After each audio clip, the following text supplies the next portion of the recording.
Alright guys, welcome to a video on the M Audio Triggerfinger Pro.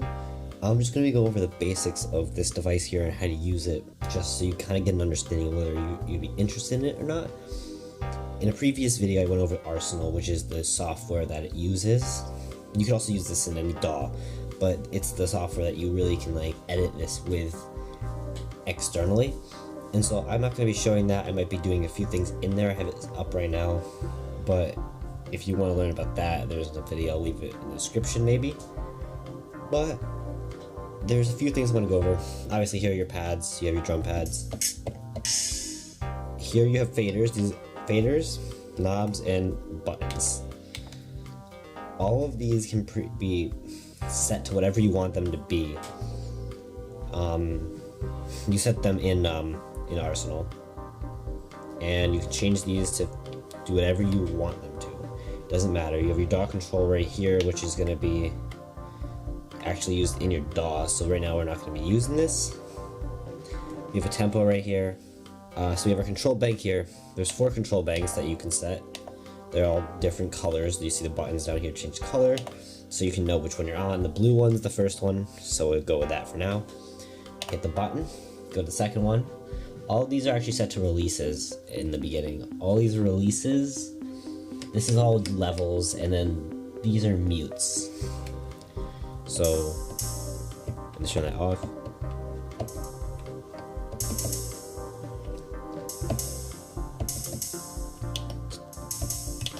So yeah, that's all we're gonna go over right now. I actually don't. Let's go back to blue. Same thing with the pads. You have your pads, and you can actually change the pad bank with the second button right here. There's these are 2 buttons I'm talking about. These 4 are function buttons. I'll go over those when we go over the screen. But starting with these 2, the second one's for the pad. There's also 4 pad banks, which means there's 64 pads in total. They all kind of correspond, so we hit this. These don't actually have anything set right now because of the preset I picked, but depending on what you pick, they could be higher versions of like a synth or something. Just saying, you can preset these to whatever you want, just like you can preset the faders and knobs and all that. But yeah, right now they're not set to anything, so you can set these to whatever you want. I'm gonna leave them like that for now, though. They don't matter. Third button's roll. Roll is what you would think. It rolls the pad. Hopefully you can hear that enough. Fix does what you think it would. Just fix, which is also how it's usually set.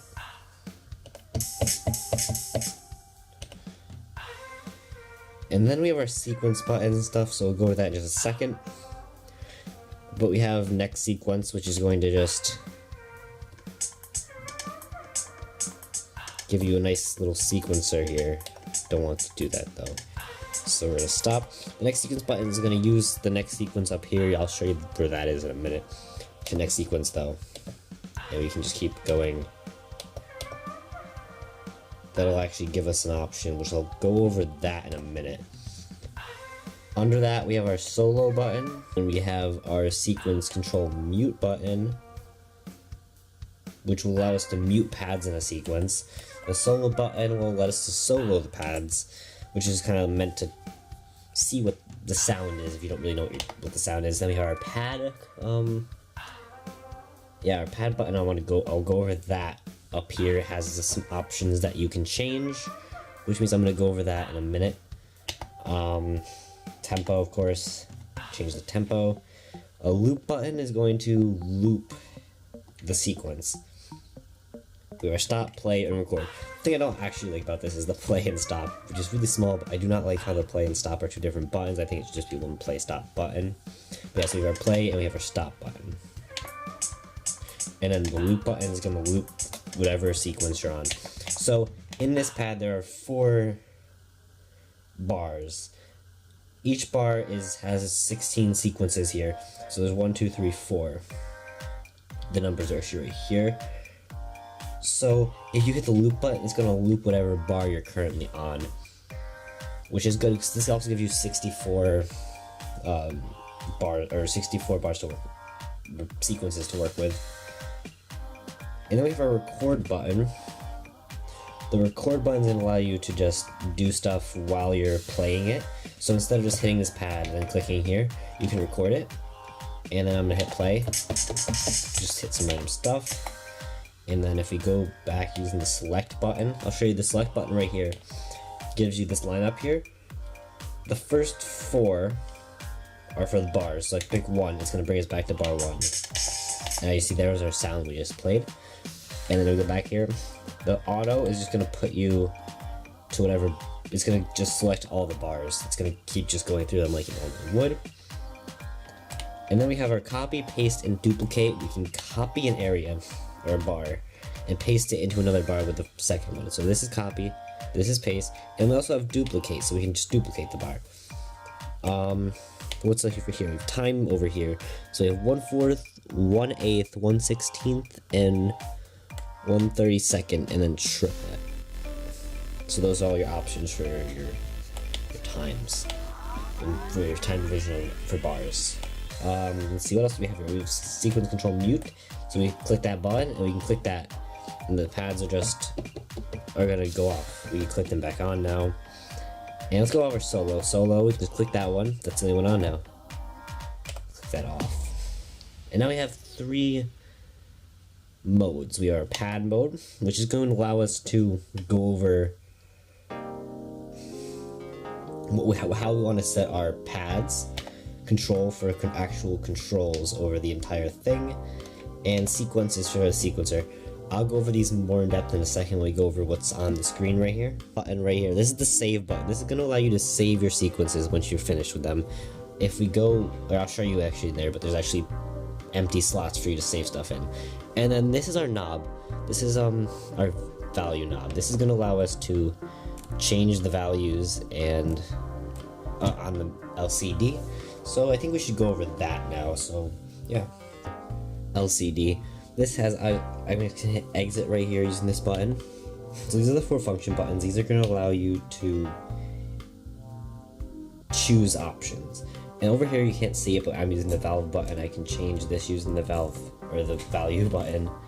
So we changed our preset. Our preset is basically how the pads are going to function.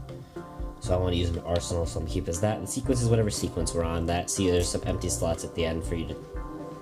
There's actually only, there's 2 at the end for you to add your own in there, or you can actually just save them in Arsenal as well. So I'm gonna exit here again, and there's a button right here for preferences. I'm gonna go to that. As you see, we have our MIDI channel, so we can pick out of our 16 MIDI channels which one we want to use. I want to use 1, so I'm gonna go back to 1. We choose our MIDI out, so whatever we're setting it through. I'm using USB, but it's USB plus jack. And there's also a USB option in here. Oops, there's also a USB option in here. If we look right here, there's a USB option. We have our velocity, sequence velocity. So fixed velocity is going to be over the entire thing. The sequence velocity is only when you're in sequence mode or using the sequence. Tap LEDs on. You should leave that on. And then you choose your clocks, whether you want to use your DAW clock or actually internal clock in the Triggerfinger Pro. I usually just use the internal clock, but that could be useful if you're using a DAW. So, and then we have more, which then we can change the brightness of the LCD.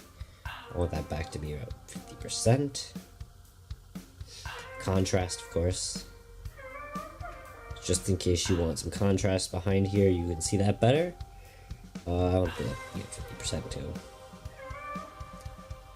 I think I'm changing this number, yeah. Okay, then we have our gain, of course. We have sensitivity, curve, which we can just, we can hit this button right here to change the, you don't want to hit those. I want that to go back to log 1. Just takes 1.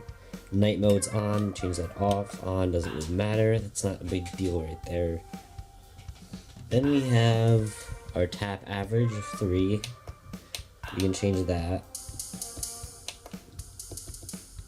But change, I want that 3 for me. What else do we have to go over? Pads. So if we click pad mode, then this is our regular just pads. We can change our tempo, swing, gate, or fixed velocity. You should know what that means, but yeah, so we can just change those as we wish while we're in pad mode. And we also have our mapping in Arsenal, so right here.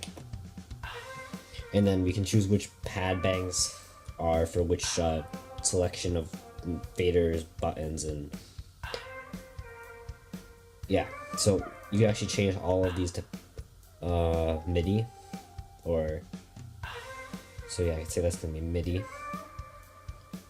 Change from MIDI in Arsenal, depending on what you're using. If you're using a DAW, you might just want this to be going through MIDI, so you're not getting actual sounds from this.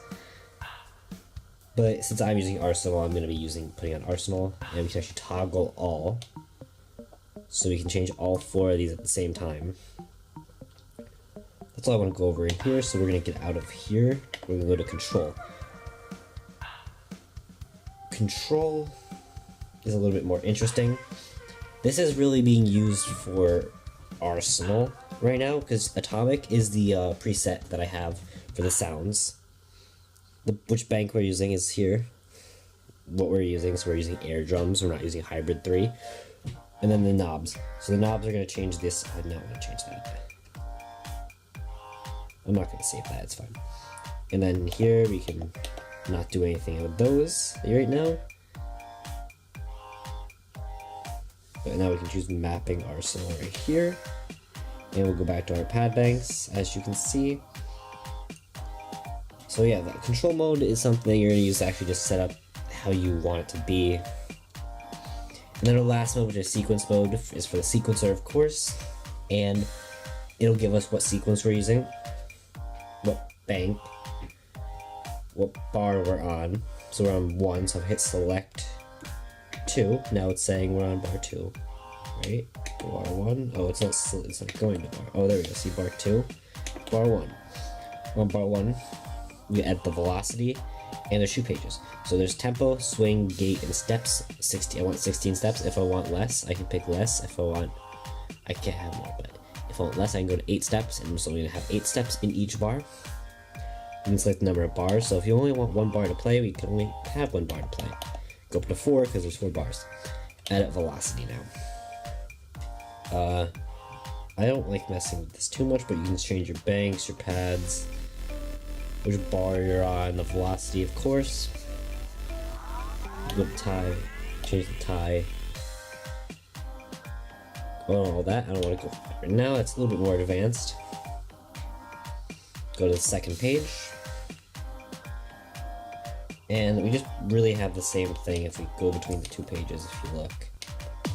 The only difference is we can actually enable all the bars here, or clear all the bars here. And we also have our options for the 4 things to change. And we can even just change the sequence just by using this right here. That'll go back to our main page and we can change it. I'm not going to save any of those changes though. And that's really all I want to go over right now. I didn't go into huge detail on this, but I just want to give you a good idea of whether this is a good product. I personally like it for the price especially. It's really not expensive. So yeah, thanks for watching.